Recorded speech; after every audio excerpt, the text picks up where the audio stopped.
Segundo um estudo divulgado pelo movimento Todos pela Educação, cerca de 41,5% dos jovens de 19 anos não haviam terminado o ensino médio em 2015, época do último levantamento.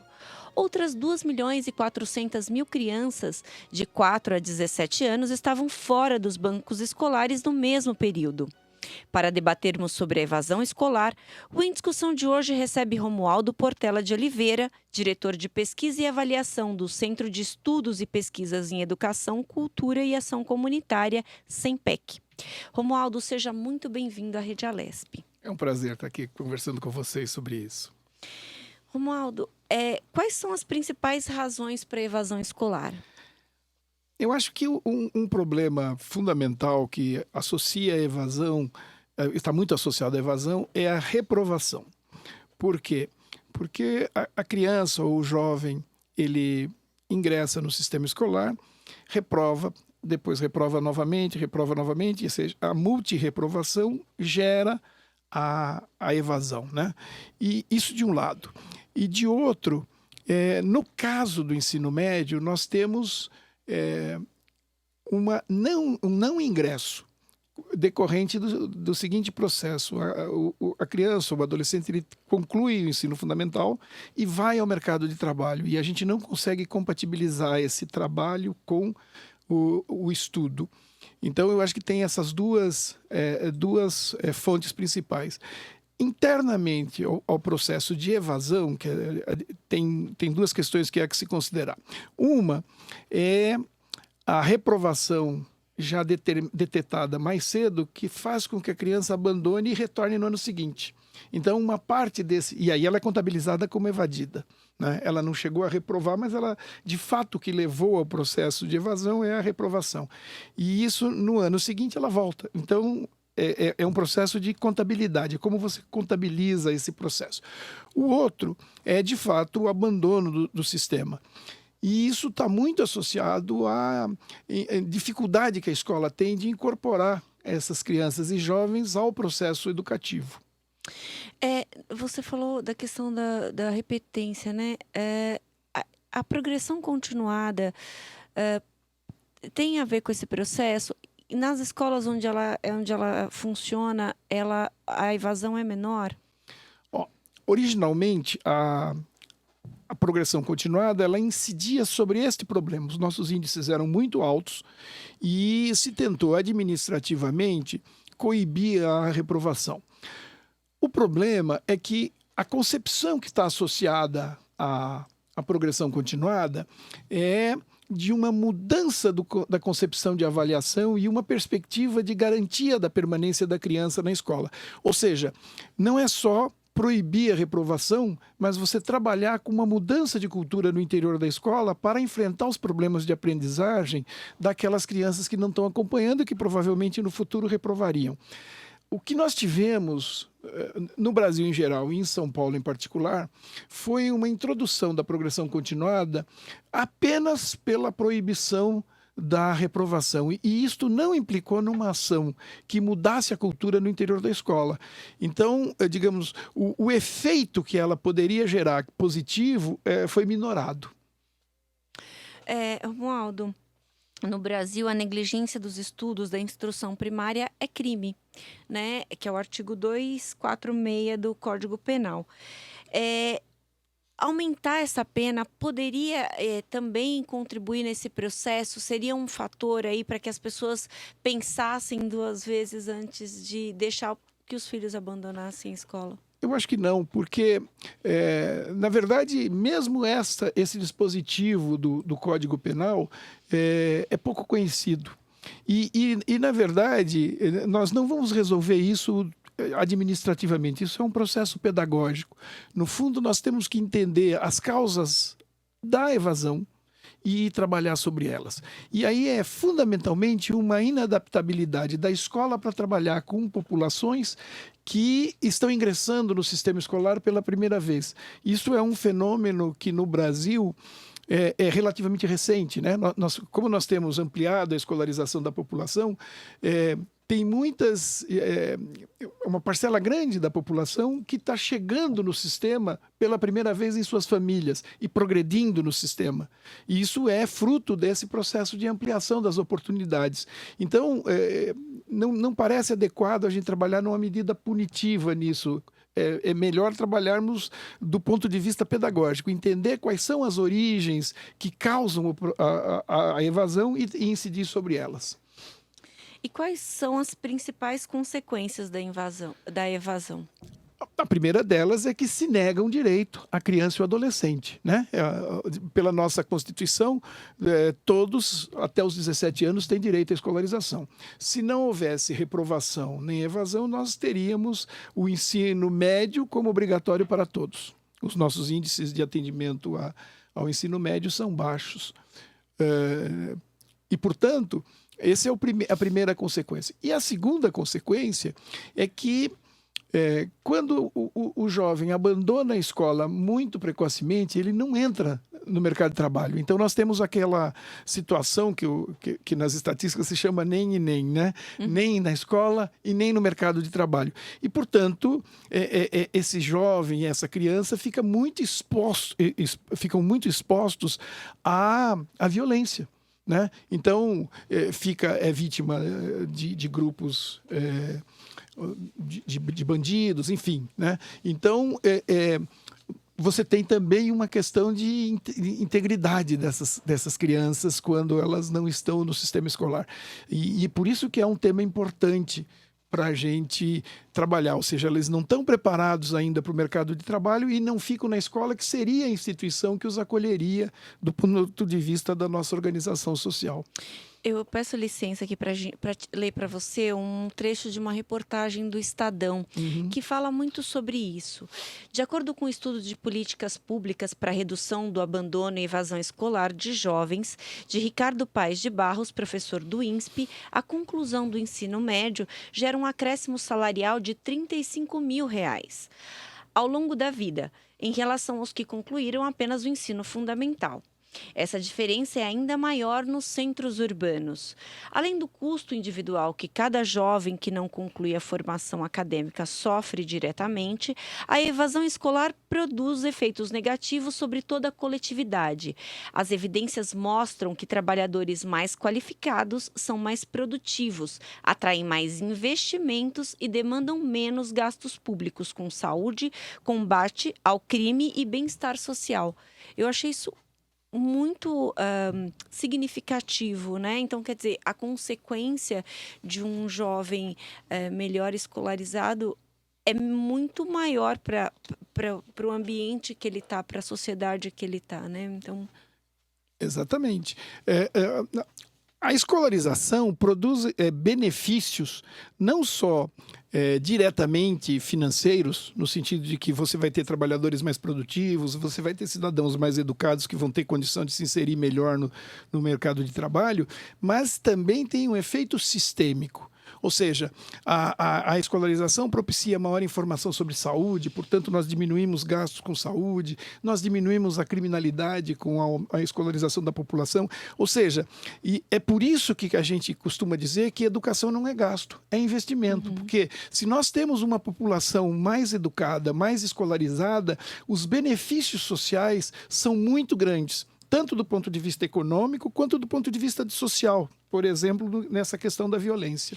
E também, se a gente for pegar um comparativo aí com países que são chamados desenvolvidos, a gente vai ver que a escolaridade deles é altíssima, o salário básico também é muito alto e também a questão da saúde é bastante equilibrada. Quer dizer, isso não é um número só, isso não é uma teoria, isso é fato. Né? As pessoas de fato, os países de fato que realmente investem em educação têm um retorno significativo. Né? Exatamente. E esse é um ponto importante, quer dizer, nós investimos pouco em educação e nós temos uma dívida social com a educação. Por exemplo, a nossa Constituição estabelece que todos têm o direito e o dever de se escolarizarem até o final do ensino médio.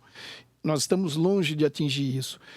E em uma parte disso é porque nós não temos vagas, por exemplo, no caso das creches, e porque nós temos evasão e reprovação muito altas no ensino fundamental, no ensino médio, e a qualidade do ensino médio e do ensino fundamental é baixa. Para nós equacionarmos esse problema, nós precisaríamos gastar mais em educação. Nós temos que ampliar o esforço do país e do Estado, obviamente, com a educação, para que a gente consiga saldar esta dívida, e aí sim você teria condições de ter um sistema que eventualmente gastasse menos, porque seria só para atender. Nós ainda temos um problema de ampliação de vagas e ampliação de qualidade. Como que a gente pode fazer para evitar a evasão? Eu acho que, em primeiro lugar, nós temos que olhar para dentro das escolas com as dificuldades de aprendizagem, porque nós temos estudos no Brasil, e o próprio SEMPEC tem estudos que evidenciam isso, que a baixa qualidade de ensino gera o não aprendizado gera a reprovação gera a evasão. E, portanto, nós temos que melhorar as condições de ensino e ter uma preocupação de garantir o aprendizado de todos. Se a educação é um direito, nós não podemos nos conformar que esse direito seja extensivo apenas a uma parcela da população, porque aí constituir-se-ia num não direito, né? Como que a escola e os professores podem identificar o problema, né, e evitar a evasão? Eu acho que tem dois indicadores que são muito importantes. O primeiro é o absenteísmo. Quer dizer, quando a criança começa a faltar, a escola tem que ter a preocupação de identificar por que isso está acontecendo. A evasão raramente acontece assim, parou de ir. Ele vai parando. E, portanto, ele dá sinais de que está desistindo. E, portanto, aí é um momento que a escola pode agir. Tentar entender o que está acontecendo e tentar incidir sobre isso.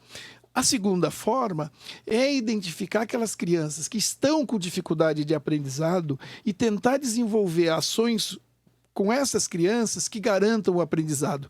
Porque nós temos que ter presente que a evasão, em parte e em grande parte, é decorrência do não aprendizado e da reprovação.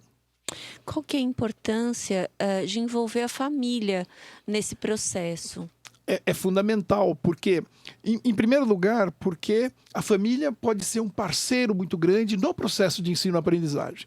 E, em segundo lugar, se o jovem está tendo um problema que, eventualmente, a família não esteja conseguindo equacionar, a ação conjunta da família e da escola pode permitir que se equacione esse problema. É por isso que é importante a gente trazer a família para participar dos organismos escolares, ouvir a família, ouvir suas expectativas e suas dificuldades. Isto reduz certamente a evasão e o não aprendizado. E o Ministério Público e o Conselho Tutelar, eles podem também interferir aí nesse processo? Certamente. Pela legislação brasileira, a eles foi concedido um poder importante, em primeiro lugar, de verificar o absenteísmo. Isso é importante, né? Ou seja, como existe a previsão na legislação de que há obrigatoriedade no ensino dos 4 aos 17 anos de frequência à escola, identificar aquelas crianças e jovens que não estão indo, conversar com as famílias para que eles venham a voltar a frequentar é importante. Em segundo lugar, o Ministério Público, como garantidor dos direitos coletivos e difusos, ele tem um papel muito grande em garantir que as condições de ensino-aprendizagem sejam adequadas. Isso quer dizer, se as condições de funcionamento das escolas são adequadas para garantir um bom aprendizado, ou seja, se as condições que o Estado oferece, elas são adequadas para garantir o direito à educação. E o Ministério Público tem o dever de verificar isso e, eventualmente, agir sobre isso quando ele constata que isso não está funcionando adequadamente. A reforma do ensino médio pode contribuir nesse papel também? Tem alguma previsão sobre esse assunto? É uma das expectativas, porque nós sabemos que, no caso do ensino médio, nós já não temos a não frequência por falta de vaga. Nós temos vaga para todo mundo. O problema eu acho que tem um problema em duas dimensões, né? E que podem se combinar. O primeiro deles é que existe a necessidade para parcelas da população de trabalhar. Ou seja, o trabalho do jovem passa a ser uma necessidade da família, e isso tem a ver com renda, com distribuição de renda, e, portanto, programas de complementação de redes de renda vinculados à educação são importantes. O segundo tem a ver com uma inadequação da escola média ao jovem de hoje. né? E, portanto, a ideia de se fazer uma reforma no ensino médio que equacionasse esse problema, de tornar a educação uma coisa mais contemporânea e que dialogue mais com as expectativas do jovem é importante. Se esta reforma vai fazer isso ou não é uma coisa que nós vamos verificar. Mas, de toda maneira, ela tentou incidir sobre um problema real, que é a defasagem curricular em relação ao jovem de hoje. Por exemplo, a questão da tecnologia. A escola é muito pouco tecnologizada comparada com o jovem de hoje. Independente da classe social, eles interagem muito por meios, por filmes, músicas, podcasts, etc. E a escola dialoga muito pouco com isso. Portanto, tem um aspecto curricular e tem um aspecto de metodologias que teriam que ser considerados, né? Se a gente tivesse que ranquear os motivos pelos quais a evasão acontece, a gente poderia colocar aí como pilares, vamos dizer assim, a questão do desemprego, a questão da gravidez na adolescência. O que mais que a gente pode colocar aí nesse ranking? A fonte original e mais importante é o não aprendizado. O não aprendizado que gera a reprovação. Nós não temos mais uma situação que não há vagas e, portanto, isso gera exclusão. E, digamos, os motivos sociais que você citou, por exemplo, desemprego, gravidez, etc., se a escola está preparada para dialogar com isso, porque isso são problemas que acontecem mesmo, digamos assim, nós não vamos eliminá-los antes isso não é condição para nós melhorarmos o ensino, ou seja, a escola teria que se adaptar a essas situações. Por exemplo, a criança, o adolescente está grávida, né? A adolescente está grávida, a escola podia dialogar com isso, no sentido assim, portanto, esta jovem tem que ter um atendimento educacional diferenciado. A questão do desemprego, a necessidade do trabalho também. Portanto, você tem que ter propostas educacionais que dialogam com a necessidade que uma parte da população tem que trabalhar. Você vai ter que pensar no ensino noturno, em outros programas que sejam adaptáveis ao fato de que uma parcela da população tem que trabalhar ainda na adolescência. Até, de repente, a creche noturna, né? A gente estava falando hoje de manhã na rádio, no nosso jornal aqui, da Rede Alesp, falando sobre um projeto da prefeitura que prevê isso, as creches noturnas, para quem estuda, para quem trabalha, que de repente pode ser um caminho aí. Esse é mais um exemplo. Por exemplo, se você tem uma jovem mãe que tem que estudar, a questão de onde fica a criança é um aspecto importante. Então, você teria que pensar no conjunto das necessidades da população, e elas são diferenciadas. Por exemplo, quem trabalha, a adolescente que fica grávida ou tem criança pequena. Ou seja, o sistema tem que se organizar para criar as condições que o direito à educação seja garantido. O curso técnico no contraturno pode ajudar também no ensino médio? Pode, porque ele vai permitir uma qualificação para o jovem ingressar em melhores condições no mercado de trabalho. Agora, você tem que levar em conta que é o seguinte, para uma parcela que precisa trabalhar, ou você tem programas de complementação de renda que permitam que ele dedique todo o seu tempo para estudo, ou ele não vai estudar. Veja, para quem está tendo necessidade de ir ao mercado de trabalho, oferecer um programa de período integral sem complementação de renda, para ele não resolve, né? Ou seja, nós temos que pensar nos diferentes grupos na população escolar para ver que tipo de iniciativa se toma para atender essas demandas diferenciadas. E nesse mesmo patamar, a gente pode colocar aí a educação em tempo integral, né, que teria que também fazer uma análise muito maior aí da questão. Exatamente. Ou seja, educação em tempo integral pressupõe que o estudante tenha disponibilidade de tempo integral. E, portanto, ou eu tenho programa de complementação de renda, ou eu tenho que pensar uma outra proposta para o estudante trabalhador, né? Por exemplo, o ensino noturno, ele é adequado para quem tem que trabalhar, né? Há uns anos atrás, o ensino noturno era opção para a maioria dos jovens porque não tinha vaga diurna. Ou seja, só quando nós começamos a regularizar o fluxo no ensino fundamental, diminuímos a reprovação e, portanto, diminuímos a matrícula total, é que nós começamos a ter condições de ofertar vaga no ensino médio no diurno, que era uma demanda de uma parcela que, por falta de opção, ia para o noturno. Agora, tem acontecido em alguns sistemas que tem se tentado acabar com o noturno. O problema é que eu só posso acabar com o noturno se eu não tiver aluno trabalhador. Ou seja, é uma incongruência eu acabar com o noturno por conta de que tem um grupo de estudantes que ainda necessita.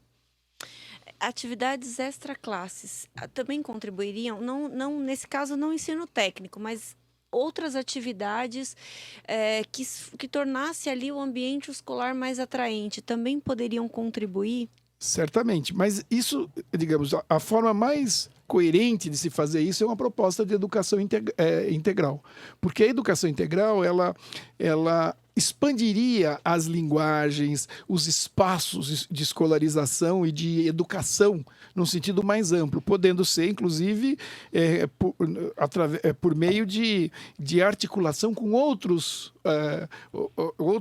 espaços urbanos, por exemplo, um centro de lazer, um museu, um teatro, enfim.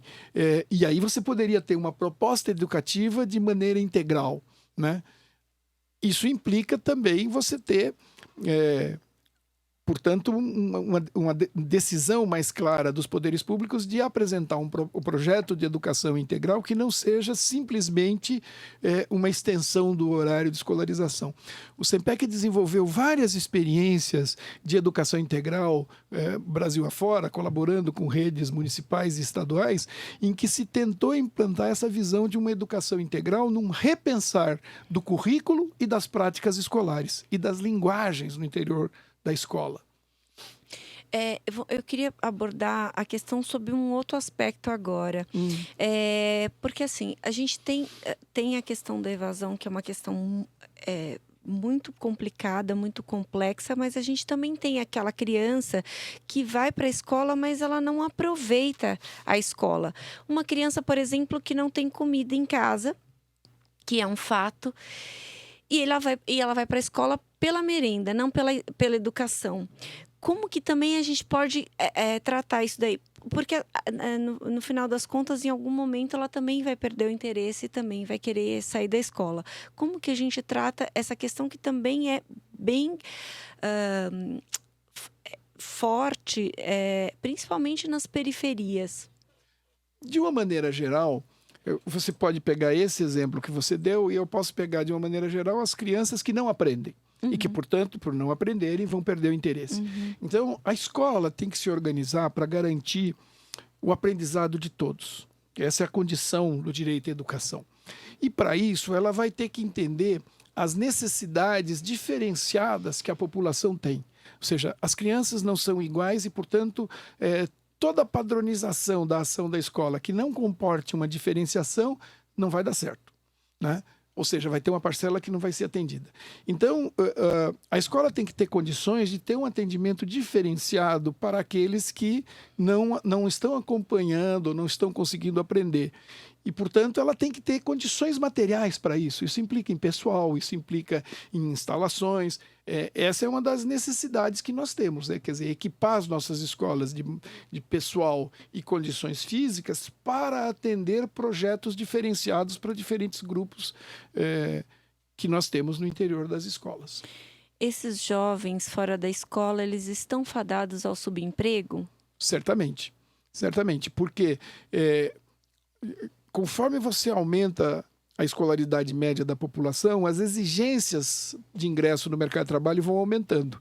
Então, é um fenômeno relativamente perceptível que determinadas profissões que, sei lá, 50 anos ou 30 anos exigiam ou não exigiam escolarização formal passaram a fazê-lo, porque está aumentando o número de diplomados. E, portanto, estes jovens que estão fora da escola e que, portanto, não têm certificações escolares, o leque de possibilidades de emprego que eles têm diminui muito e provavelmente ficarão fora dos empregos formais.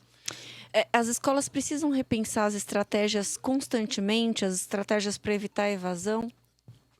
Eu acho que elas têm que, em primeiro lugar, pensar em estratégias contra a evasão. Ou seja, esse é um fenômeno que é muito pouco cuidado nas nossas escolas, e particularmente na sua origem, que é o não aprendizado.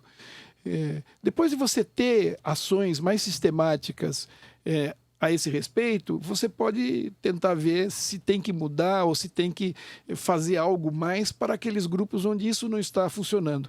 Nesse momento, nós temos poucas experiências de ações muito articuladas para combater a evasão, para garantir o aprendizado de todos. Eu acho que esse é o primeiro movimento. Depois, se ainda tivermos problemas, aí teria que se pensar se tem alguma outra estratégia a ser desenvolvida. Romualdo, salas com menos alunos podem também ajudar a diminuir essa evasão escolar? Esse é um debate interessante porque quando a gente fala salas com muitos alunos, nós estamos falando com salas de mais de 60, que não é uma coisa rara num estado como São Paulo, particularmente nas periferias das grandes cidades. E, neste caso, é evidente que um menor número de alunos criaria condições melhores de aprendizado. Com mais de 60 numa sala de aula, o professor não tem condições de estar percebendo as dificuldades de cada um, de eventualmente montar estratégias que contemplem a diversidade que existe na sala de aula. Aí, veja, para reduzir o número de alunos por sala, nós precisamos gastar mais. Porque implica em você, pelo menos, por exemplo, você tem uma sala de 60, você quer criar 2 de 30, você tem que ter mais professores, você tem que ter mais espaço, você tem que ter outras condições que nós, às vezes, passamos por cima. Eu estou insistindo nisso porque existe o debate de que se diz que nós gastamos o suficiente em educação. Isso não é verdade. Nós gastamos em educação, o que nós gastamos oferece um ensino de baixa qualidade. Ampliar as condições, quer dizer, reduzir o número de alunos, ter professores melhor qualificados, com melhores salários, isso implica em maiores gastos, né? Isso não quer dizer que nós não tenhamos que ter a preocupação com eficiência no gasto. Agora, contrapor uma coisa a outra é artificial. Nós precisamos gastar mais para gastar mais eficientemente. Investir no corpo docente é um caminho? Certamente. Eu vou te dar um dado. Tem um relatório da OCDE do ano de 2017, que mostra que o professor brasileiro é um dos mais mal pagos do mundo. E, portanto, a atratividade da profissão docente é baixa. Ou seja, os melhores alunos do ensino médio não querem ser professores, né? Isso gera uma dificuldade adicional de formação de professores. E você ter professores com boas condições de trabalho, bem remunerados, é condição, primeiro, para ele desenvolver seu trabalho com tranquilidade. E, em segundo lugar, é condição para que a gente consiga atrair melhores profissionais para o magistério que nós necessitamos. Então, não tem dúvida que nós temos que olhar com muita atenção a questão de condições de trabalho e salário dos professores. Os coreanos, que fizeram uma reforma educacional muito bem sucedida, em menos de 3 décadas, eles deram um grande salto no seu sistema de ensino. Eles dizem que a qualidade de um sistema de ensino não pode ser maior do que a qualidade dos seus professores. Portanto, se nós queremos melhorar a qualidade do ensino no Brasil, nós temos que melhorar a qualidade dos nossos professores. Isso implica em melhores condições de trabalho, mais salários, que aumenta a atratividade e as condições deles exercerem melhor a sua atividade.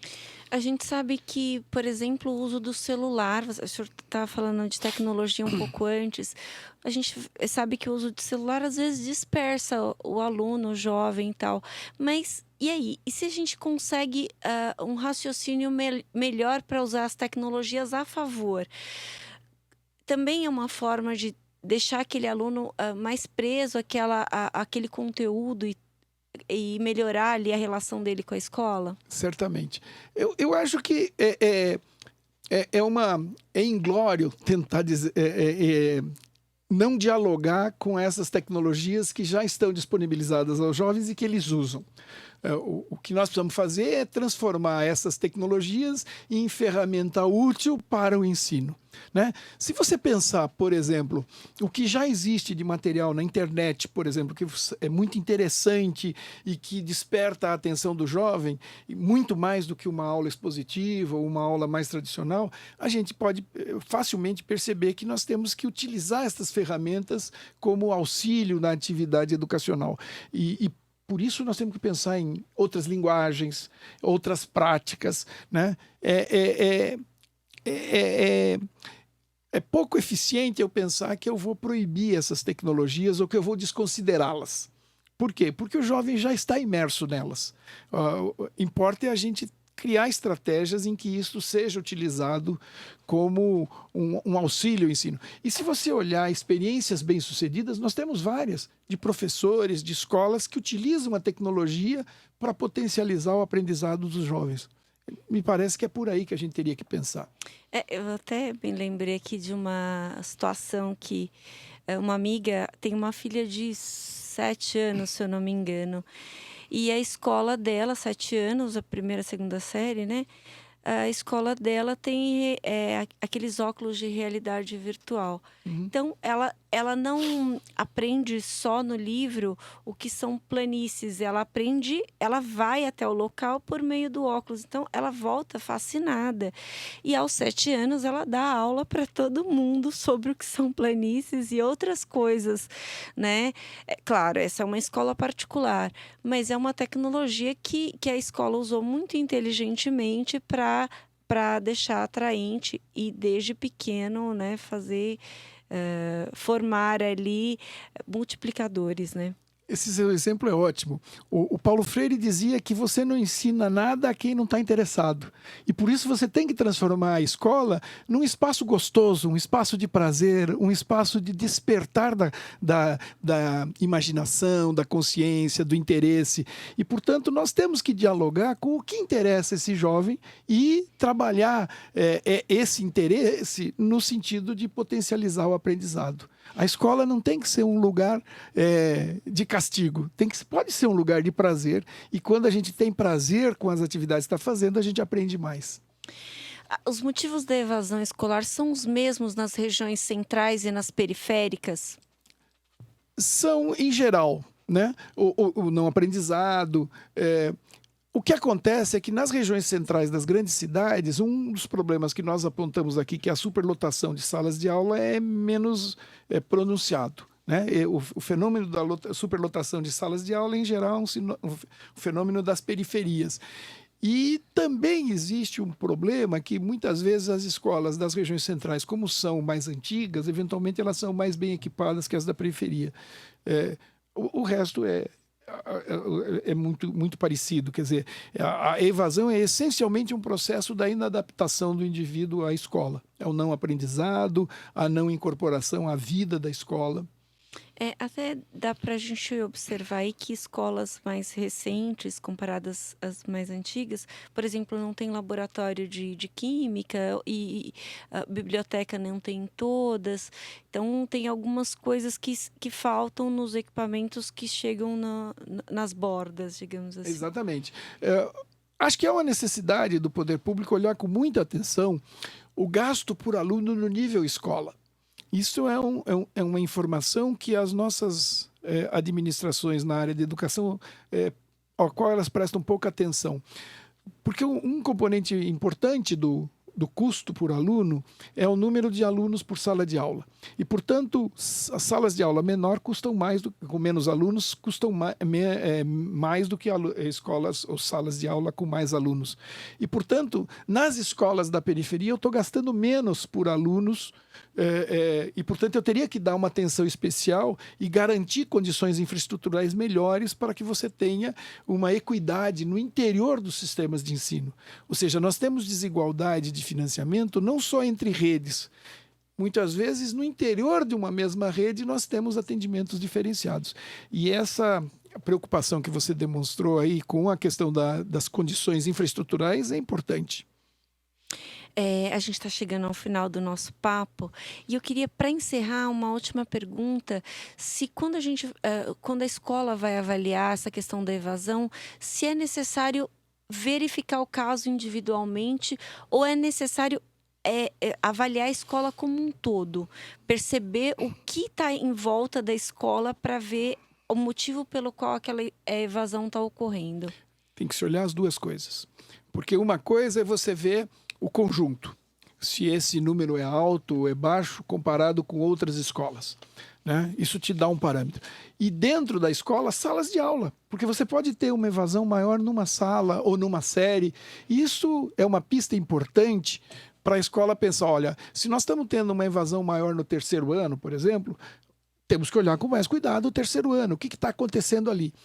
Ao mesmo tempo, como no interior da sala de aula eu tenho indivíduos diferentes, olhar os casos individualmente também é importante, porque no limite eu vou ter que ter tratamentos diferenciados. Eu acho que tem questões de política no que diz respeito ao tratamento da evasão e tem ações individualizadas que também têm que ser observadas. No caso, por exemplo, do terceiro ano, a pessoa já está concluindo o seu ciclo de educação e desiste. Por quê, né? Então, Exatamente. Quer dizer, é uma pergunta bem complexa, né? Exato. E a escola, ela tem condições de fazer séries históricas. Ela fala assim, ó, eu estou tendo uma série histórica aqui de evasão.